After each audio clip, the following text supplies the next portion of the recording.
All right, folks, we're back here on Bernard's table. The status is right now I've got the two top end rabbets made, and I've made the groove in the middle in the channel here for sliding on the end. So this is going to go on the end here. Clearly, I still have to remove the rabbet on the bottom. So I still have to remove that chunk of wood out of there on both sides.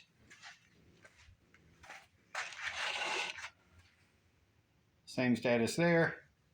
I was a little aggressive on here. This is a hair more than 3/4 of an inch. But no biggie. Either I can glue a little bit on there, or I'll just end up cleaning some off the top of here when I flatten the top. So this is the jig that I used on the bottom of the router. So I took the bottom plate off the router and then screwed this in place so that I could run this piece of wood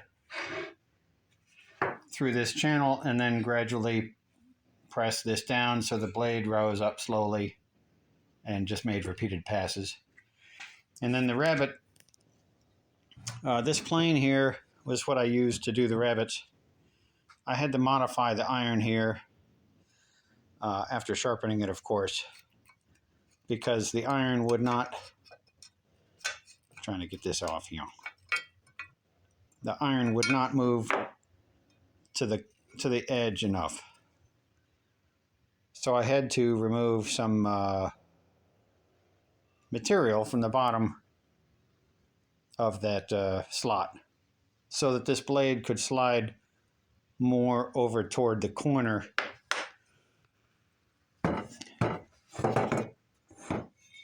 toward this corner so that it could be right on the corner. It's a cheap plane. I mean, it wasn't cheap. It was $65 or so, but you know, the fact that I was able to file this plane means that this isn't hardened,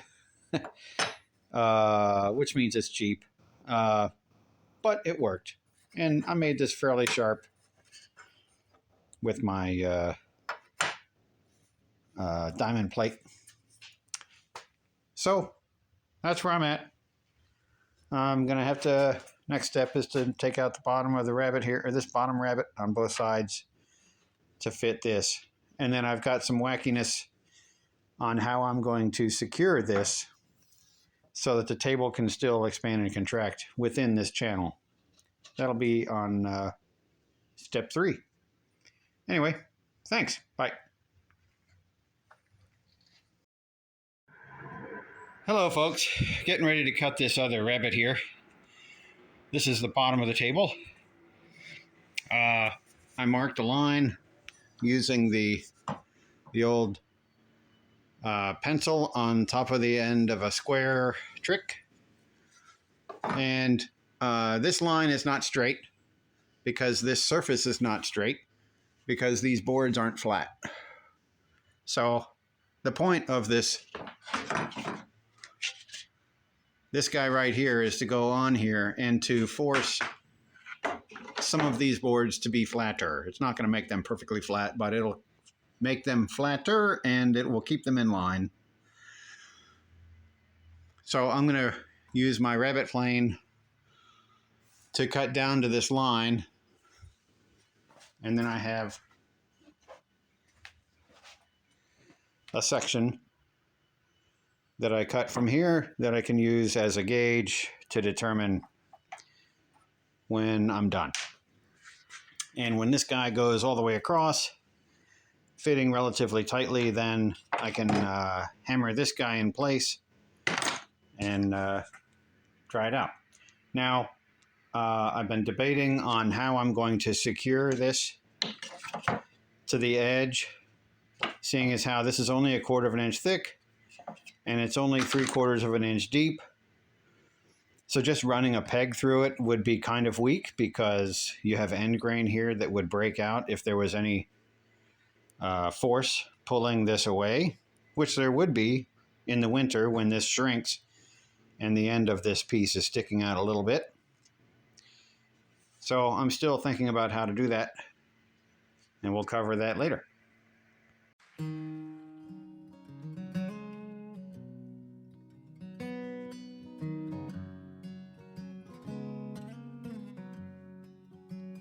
There's 3 to the measure, and a quarter gets 1. You can say it in rhythm, it's just 1, 2, 3, 1. It's easy to hear it, it's truth rendered in sound. An easy surrender is paradise found, and it's 3/4 time. It's a comfortable groove. It's the way we exist. It's the way that we move. Parsley, sage, rosemary, and thyme, and the music of love is in 3/4 time. It's harder for children, 'cause it's so seldom heard in popular music. It's rarely preferred, but for grown-ups it's easy. It's the essence of art, something primeval. It's the sound of your heart, and it's 3/4 time. It's a comfortable groove. It's the way we exist. All right, so I got it to fit. That didn't take too long. The joint doesn't look all that great, but considering my last name is Parker, not Boeswinkle, and I just used a hand tool instead of a router, not too shabby. All right, so we have both ends done. Yeah, like here, a joint came out really well. Considering hand tools, not too shabby. So you can tell the top of the table was very dirty. Here's the other end. A little bit of a gap there, but you can tell where I got a plane.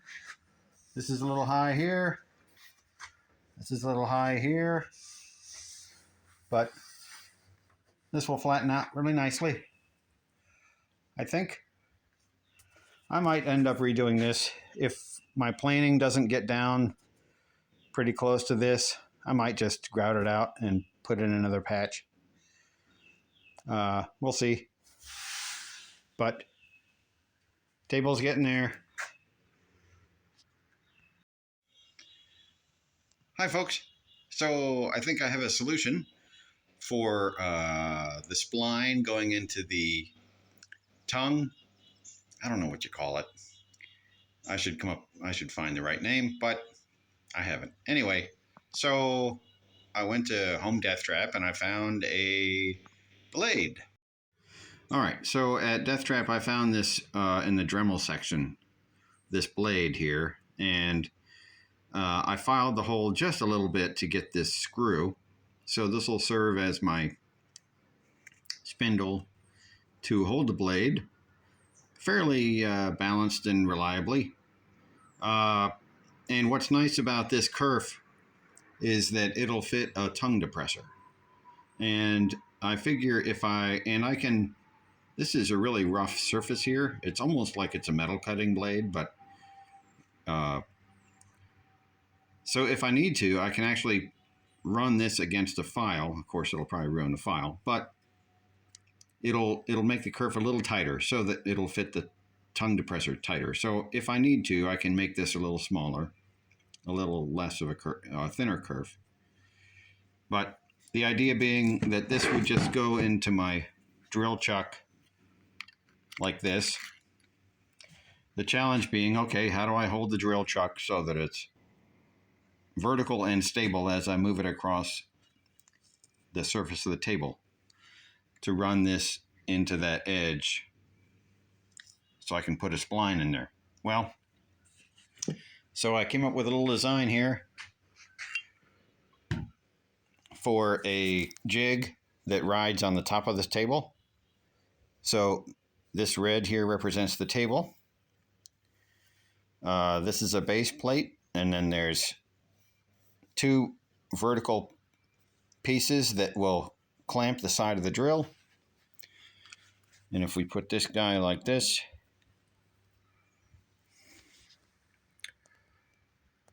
this is a surface that can butt up against this piece of wood.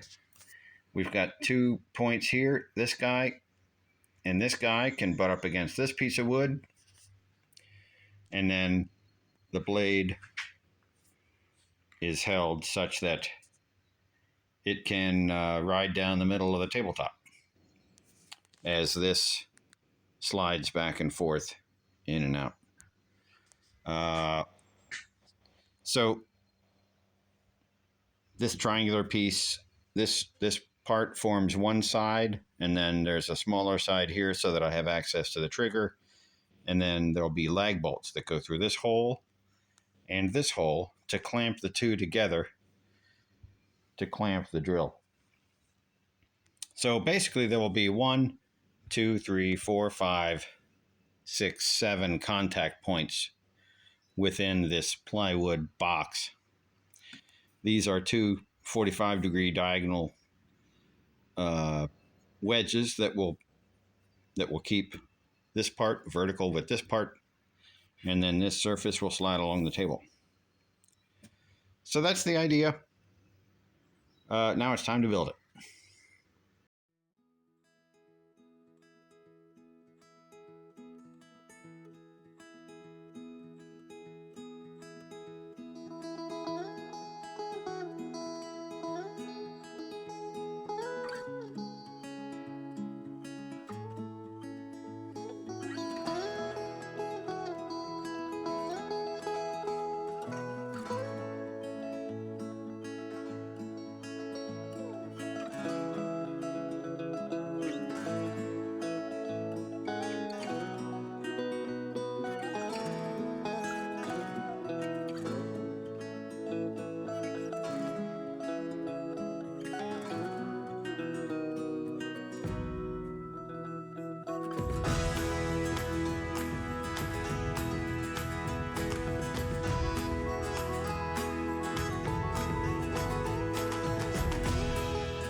All right, here's the maiden voyage of the new jig.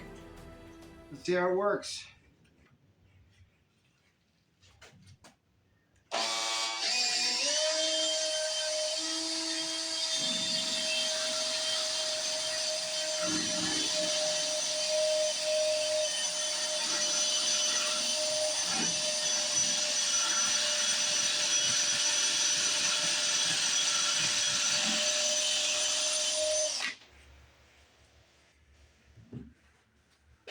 And a tongue depressor. Look at that.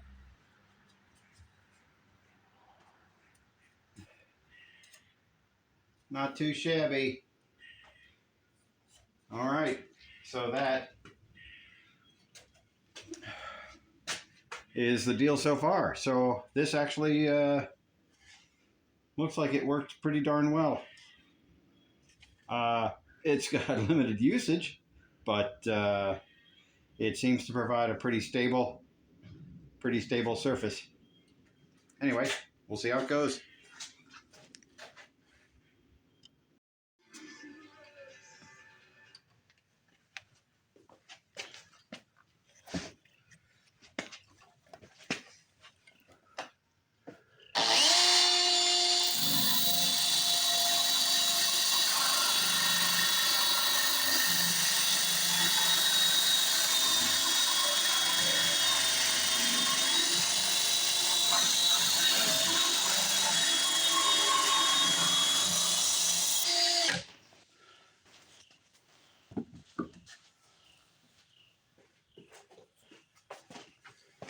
And tongue depressor goes in there just like so. So I'll be trimming little, basically mini biscuits to go in there, and then drilling a slot from above, and that should keep it stable.